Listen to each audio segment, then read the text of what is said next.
everybody, welcome back to the pilot episode, and welcome back to another one of our Tuesday episodes where we go over the Landman episode for the week. This one being the fifth episode of the season so far. Another one that's getting really good reviews on Reddit, as far as I've seen. Another good episode, in my opinion. What do you guys think? Perk, I'll tell you, this is the best episode of the season to me, and it's really not even close. Not to get too deep into it before we get going, but we've talked about the dinner scenes. Mm-hmm. This was a big dinner. Like this was a spread like where I was sitting watching, going, "Shit, I kind of wish I could see." Oh yeah, how the food was. First dinner to actually go without a hitch. Mm-hmm. As far as we know, we ended the episode, with dinner ending. Maybe Grandpa and Tommy are getting a little cleaser. Mm-hmm. We had a phone call during the day. We have clearly learned that the deal with the cartel is happening, yes, whether Tommy wants it to or not. Cammy made that very clear. And I feel like she also had the whole, hey, listen here, I am your boss moment with Tommy. Yeah. Cammy was clearly on her period. And I don't know how much I agree with her. I mean, Tommy was trying to tell her, like, these motherfuckers are going to burn me alive. Yeah. Mm-hmm. And she was like, here's the deal, boss. I'm in charge. And we are broke.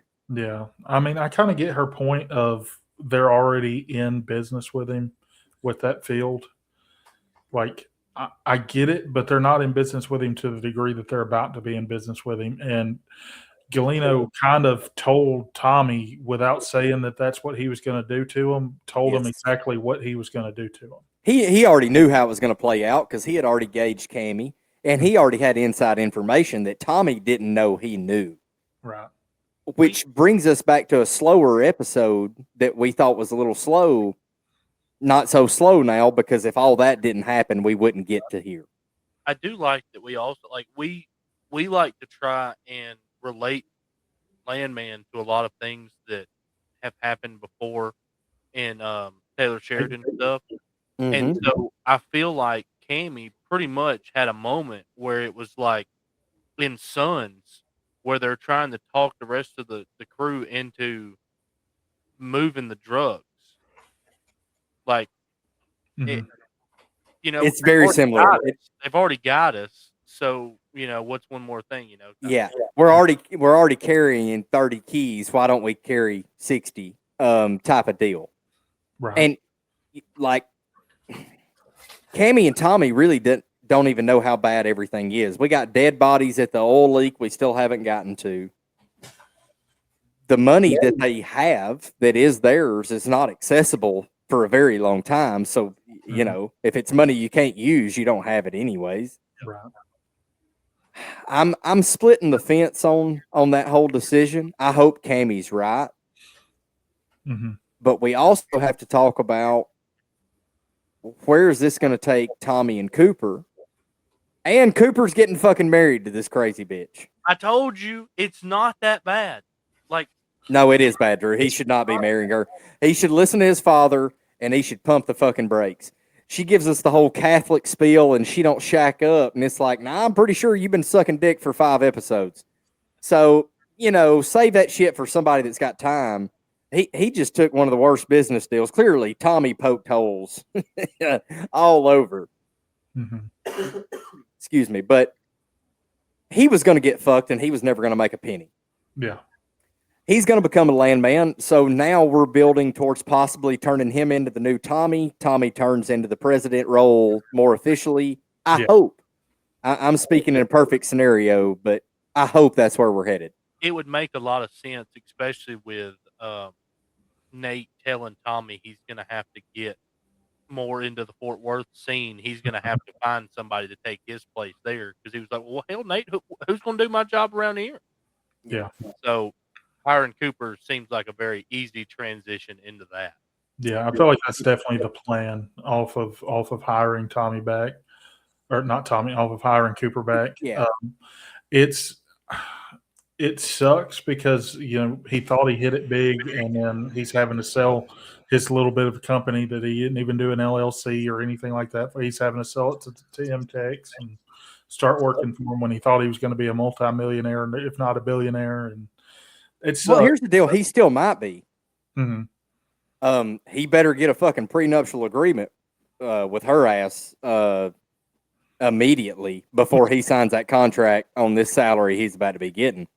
And I did love, though, that Tommy told Cooper to his face, like, you're way smarter than I am, and you have a natural instinct to make money that I do not have. And you're obviously a better salesman than I ever fucking thought you would be. Mhm. His words, not mine. So I think it was kind of a light bulb moment for Tommy, and Cooper doesn't even know how big of a deal this really is. Yeah. A funny thing about Cooper in this that I just it's kind of a flashback to season 1. When he's first going over to Ariana's house and everything, helping kind of take care of the yard and stuff like that. Well, then fast forward into this season, he has to go ask Ariana's dad if they can get married, and they have a dog as well. And so Cooper continues to struggle with dogs in this show. It is a fun little side note. Also, we don't know what's going to come from that. Like, I guess I would rate how the visit with the father went as good. Yeah. I would say good. I would give it a good okay. I wouldn't give it a 9 or 10. But he told him to stay the night. It's a long drive. So he could break his nose at dinner, or they could become best friends. That's a question mark we have going forward. The other like scene I really enjoyed, the old folks home in this one with the fake birthday. How crazy is this bitch to have a fake birthday to motivate these old people? And every one of the toys she got, or I say toys, presents that she got from these people were sex toys. Yes. The old woman saying, we didn't know the channels went past 600 is one of the best scenes in the entire episode to me, because I died. It's like a 4-year-old like stumbling on the wrong channel, but it's just old people. It's funny. Yeah. I wanted to bring up about Cooper's trip down to the Gulf. I'd looked up how long of a drive that was, by the way. That was depending on where he was at in the Permian Basin to where he went at the Gulf, it was anywhere from 430 to 500 miles. Hell yes. One way for that. Now, granted, I don't know how you guys feel about this. We haven't talked about it. I'm not that traditional of a person. I think the tradition of asking somebody's father for their hand is ridiculous. I don't. I did.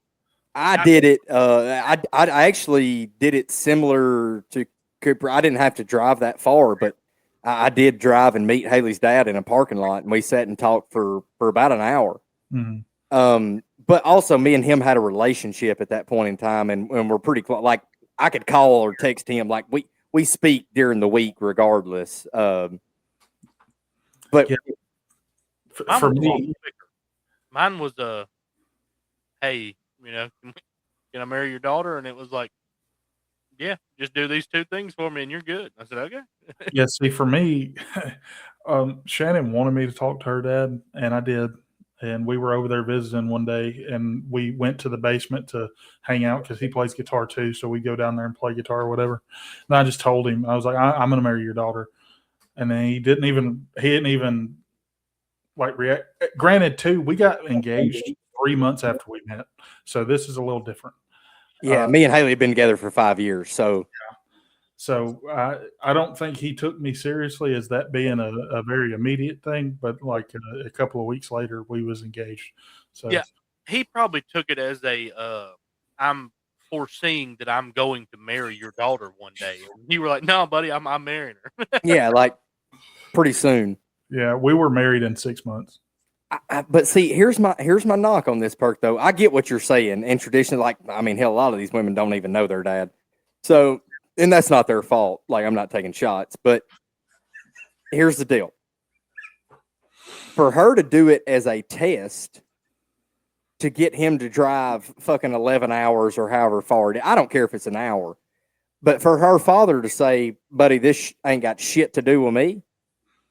She was just testing you. I was starting to buy back into her crazy ass. Mhm.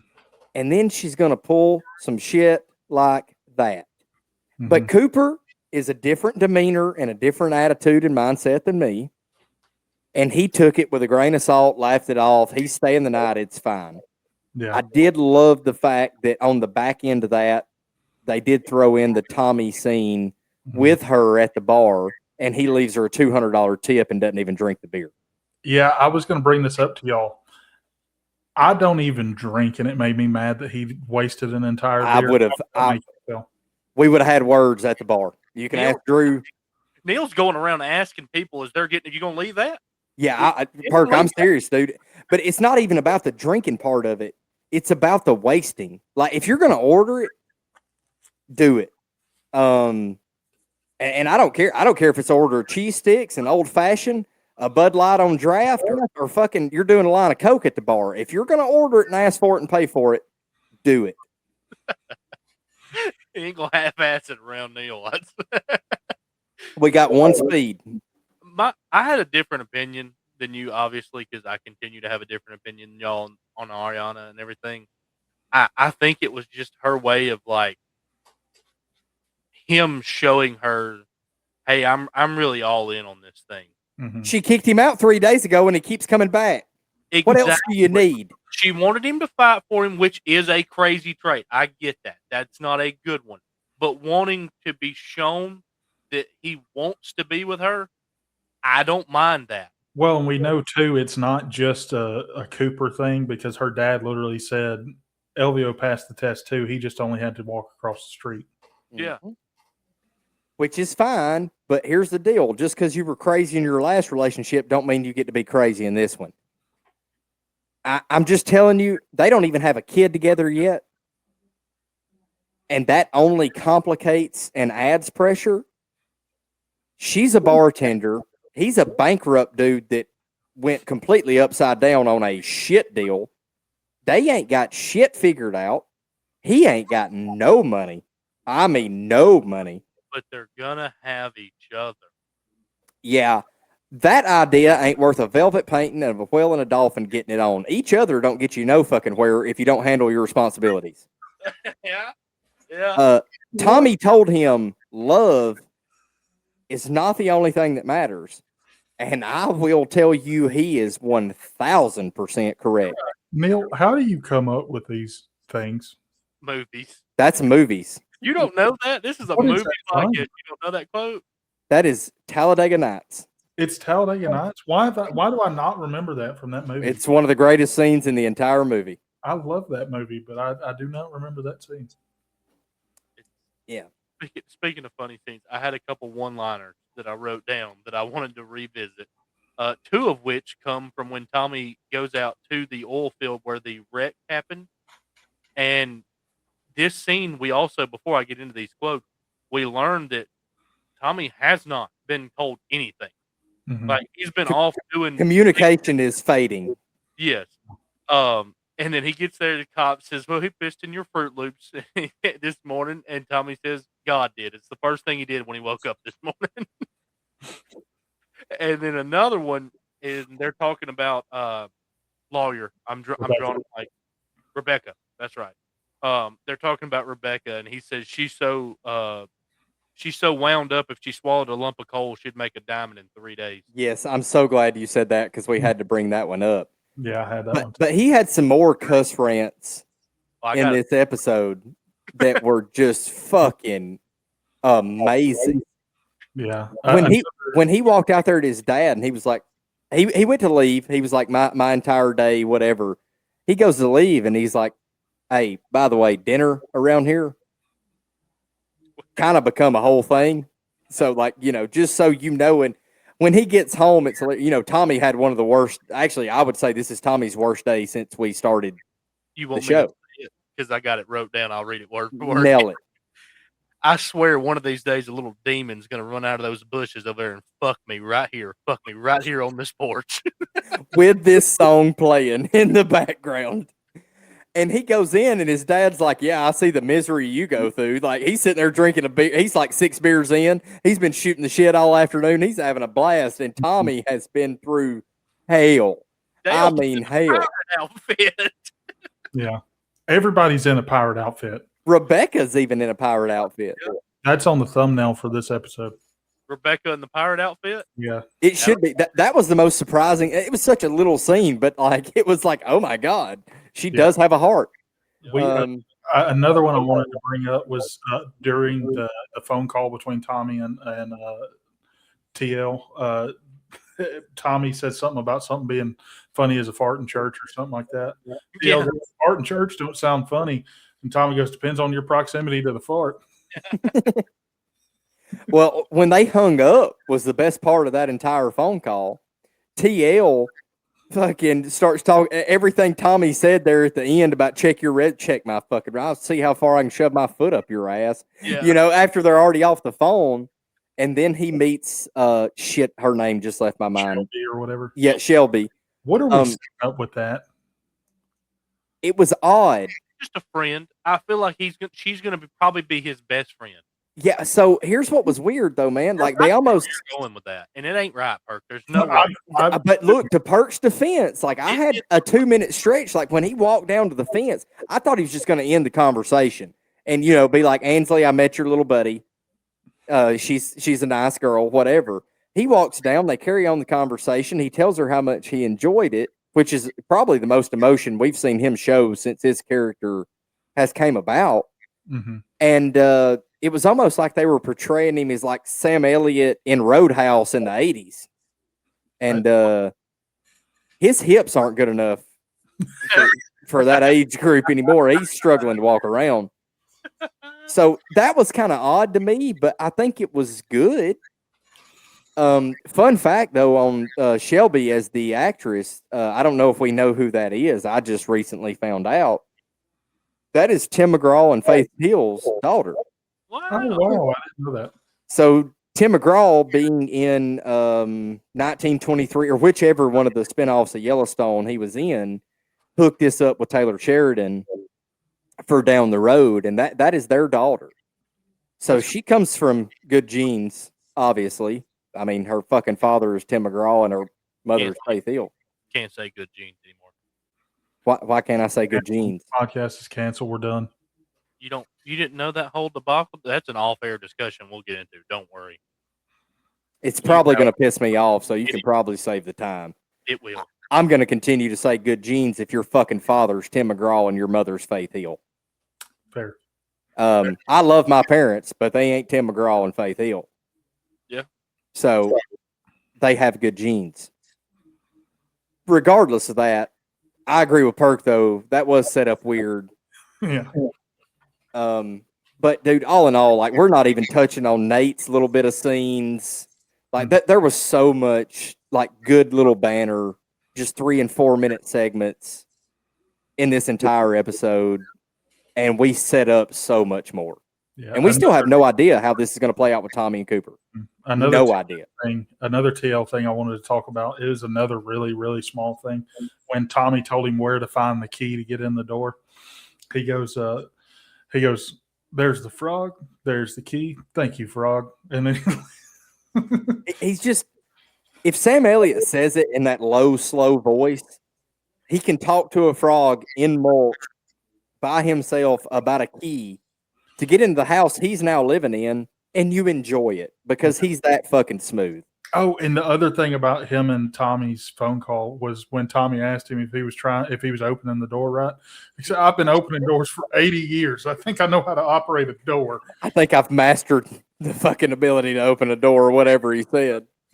While we're on the TL topic, when I think we got a clear insight to the passing of his wife is actually really still bothering him. Absolutely. When him and Ansley. Yeah. And she said you look just like her, and she says who, and he said, just trust me, it's a compliment.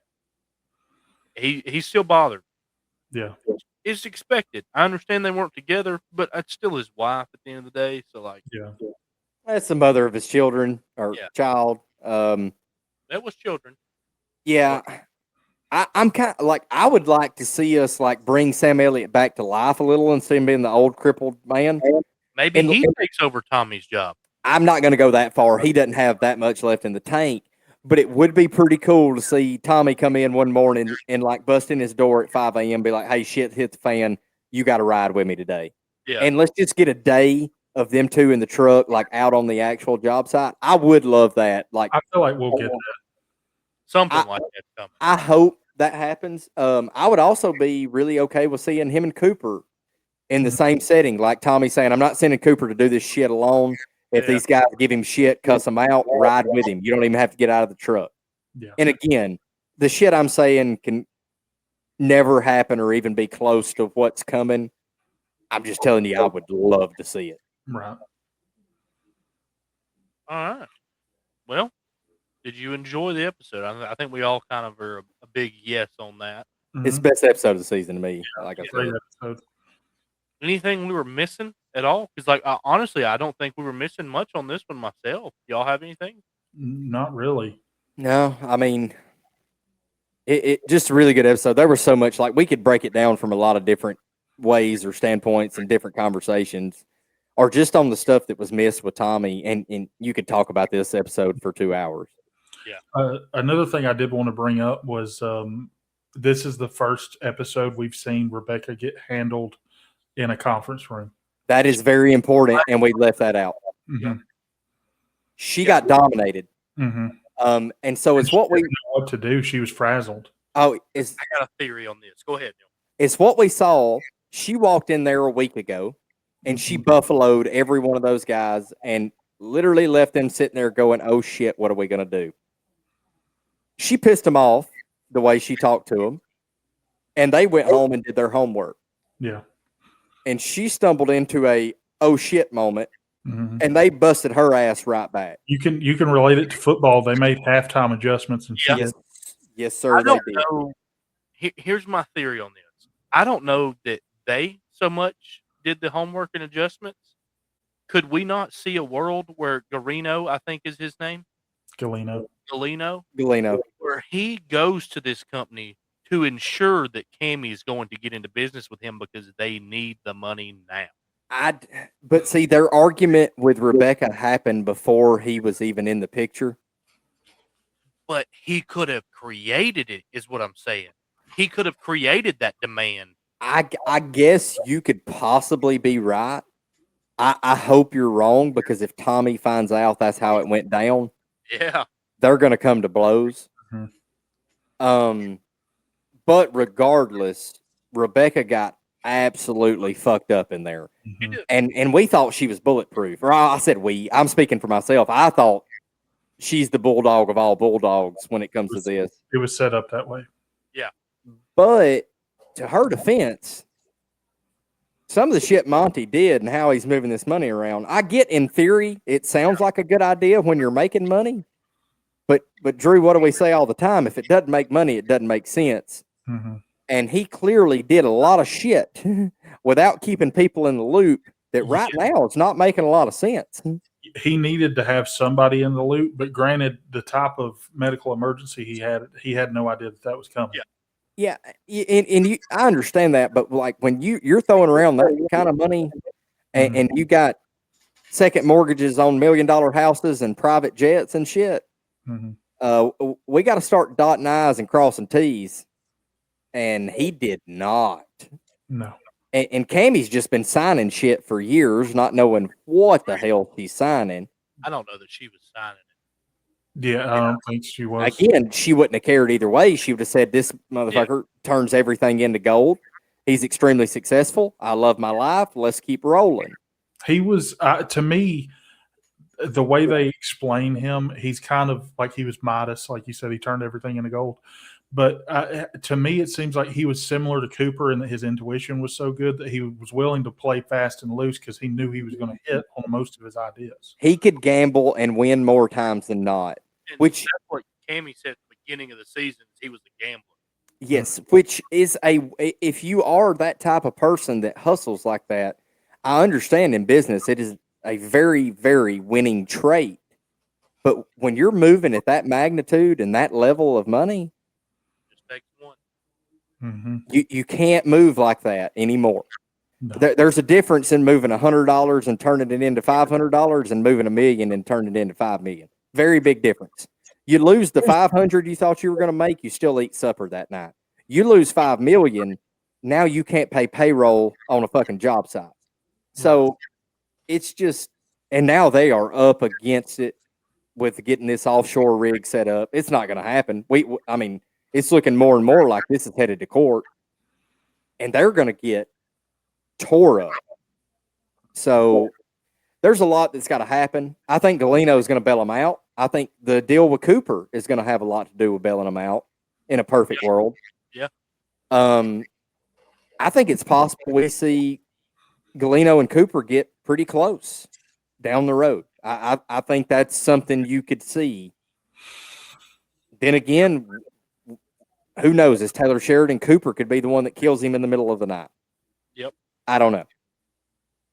Well, all right. Perk, you got anything left on that note sheet, or are we good to get into the? The only other funny thing I had, I pulled it. It was a comment from Reddit. Somebody said Ariana's dad looks like the human version of their dog. That's pretty good. That is. I do love the dog in the episode, though. I want to note that. Very pretty dog. It's a badass dog. Well, all right. That's going to do it for that breakdown. All we've got left to do is we've got to figure out what TV show or movie we are going to be covering this. Oh, we got Scream on here. So we're going to switch it up. Hardball. Yeah, I know. I'm so excited. I hope he gets it. So we're going to switch it up this week. A little bit of an announcement here. With Fallout coming out, we are going to be starting a new episode every week where we go over Fallout, very similar to how we go over Landman on this episode. And then our Friday episode is going to be just like it has been our viewer suggestion. We'll break it down, go over the movie, rate it, or TV show, and rate it. But let's find out what this Friday's episode is going to be on. I know you said you had a couple there, Neil. What are some want tos of some of these y'all have seen? I rank Hardball in my top 5 of sports movies. You know that. So for me, Hardball is great. I think Scream is the best slasher series of all time, in my personal opinion. If we're talking about every movie, like 1 through whatever, Definitely. But I love Tremors. Forrest Gump's a classic. Dude, whatever we land on here, we're going to do pretty well. Yes. Yeah, I kind of feel the same way. Really, really love Hardball, and I wouldn't mind watching The Departed. It's been a while, but that is a great movie. Mm-hmm. Only problem, if we watch Hardball, we all got to be honest. We're going to fucking cry. Oh, absolutely. I love it. G baby, just, God, shouldn't have happened. But anyways. Here we go.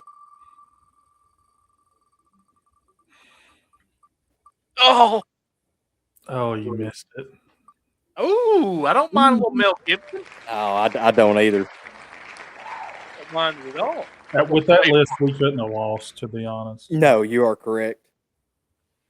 There you have it. Braveheart will be this Friday's episode. Very excited. I haven't watched it in a little bit. It's been a couple years, so I would say I'm probably around the 5 to 7 year range the last time I watched Braveheart. That's probably about out for me. I'm going to be honest. I think the last time I watched it was when I was a senior in high school in history class. So that's been a few years. It's been 6 or 7 years. You're having to do math on your fingers on what year you graduated. I went to school at Berry, so yeah. Yeah, I get it. Yeah, I get it.